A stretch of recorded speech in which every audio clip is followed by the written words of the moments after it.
My name is Claire Holloway, and I used to believe that love meant staying even when it hurt. I wasn't tilde V. I wasn't weak. I had built a stable life on discipline and patience. At 34, I worked as a senior compliance auditor for a multinational firm. My job required precision, restraint, and silence.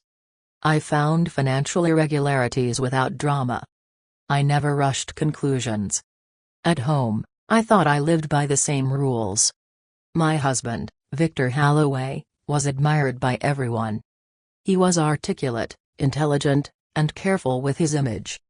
He worked in infrastructure consulting, large projects, unstable funding, endless travel. People trusted him instinctively. I trusted him completely. We had been married for 11 years. No scandals.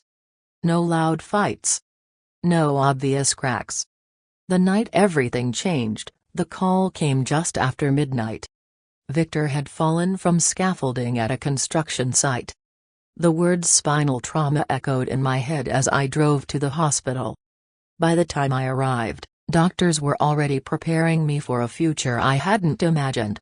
They spoke about nerve damage, limited mobility, long recovery, possible permanent disability. When I saw Victor in that bed, motionless, pale, tubes everywhere, I forgot every rational instinct I had ever developed. I promised him I would take care of everything. And I meant it. I took unpaid leave. I managed insurance claims, legal forms, rehabilitation plans. I slept beside his bed for weeks. I learned how to reposition pillows so his pain would lessen. Nurses praised my dedication. Friends called me strong. I didn't feel strong. I felt responsible. That was when Eliza Grant entered the picture. She introduced herself as Victor's former assistant from a previous firm. She said she felt guilty for not being there sooner. She offered help, meals, errands, paperwork. She spoke gently, almost nervously, like someone afraid of imposing. I welcomed her. I needed help. Slowly, my life began shrinking around Victor's room. And slowly, small details began whispering instead of screaming. Victor's pain appeared selective. He complained loudly when I adjusted his blanket but fell silent when nurses entered. He never allowed me to help with physical therapy. His phone, once ignored for hours, never left his hand. "Eliza handles my work messages," he said. "I don't want you burdened." I accepted that explanation. Because sacrifice makes excuses feel reasonable. One night, close to 3 a.m., a nurse lingered near the doorway after checking Victor's vitals. Her name tag read Marisol Vega. She looked conflicted. As I stood to stretch, she brushed something into my palm. "Please," she whispered, "don't say I told you." In the bathroom light, I unfolded the paper. "He is not as helpless as he wants you to believe." My heartbeat thundered. I didn't confront Victor. I didn't confront Eliza. I didn't even confront myself. I watched. And the longer I watched, the more the silence spoke. Truth does not arrive dramatically. It settles in your bones. I began noticing patterns the way I always had, quietly, patiently.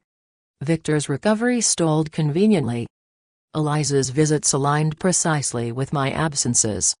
Financial notifications began appearing on accounts I hadn't checked in years. So I checked. What I found was not chaos. It was planning. Hidden debts. Off-book loans. Private creditors. And documents. Draft contracts referencing post-liquidation assets. My assets. My family home. My long-term savings. Accounts in my name. Victor hadn't just hidden his problems. He had built a strategy around my endurance. I hired help without alerting anyone.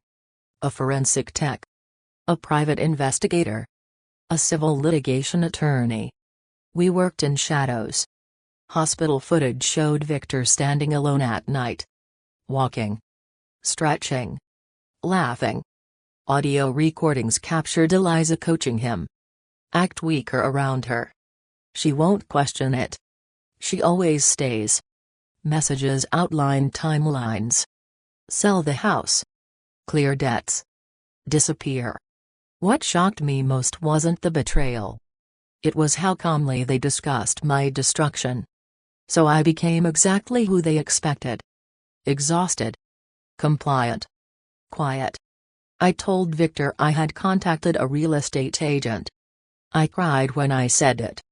I said it felt like losing my parents all over again. Victor softened instantly. He touched my hand more. Thanked me publicly. Called me his hero. Eliza relaxed. She stopped hiding her impatience. Stopped monitoring her words. Stopped pretending concern. Predators grow careless when they believe victory is inevitable. I collected everything. And I waited. Because exposure without timing is chaos. And chaos benefits liars. The night it ended felt ordinary. Too ordinary. Victor's room was full of his brother, his mother, Eliza, a hospital administrator. Victor kept asking about the sale. Over and over. Has the buyer confirmed? When will the money clear? Did the agent call back? I answered gently every time. Then the door opened. 3 men entered without hesitation. They did not introduce themselves. They did not look confused. They spoke Victor's name like it was overdue. Victor screamed. A real scream. He clutched the sheets, shaking violently, performing desperation perfectly. One of the men looked at his legs. Funny, he said calmly, for someone who walks at night. The room froze. I stepped forward. Without emotion, without drama, I connected my phone to the screen mounted on the wall. And pressed play. Victor standing. Victor walking. Victor joking. Eliza laughing beside him. Plans. Dates. Assets. My life reduced to numbers. Victor's mother collapsed. His brother shouted. Eliza slid down the wall, silent. The men watched until the end. Then one of them nodded. Debt verified, he said. They left. Not threatening me. They never needed to. The aftermath was swift. Divorce. Investigations.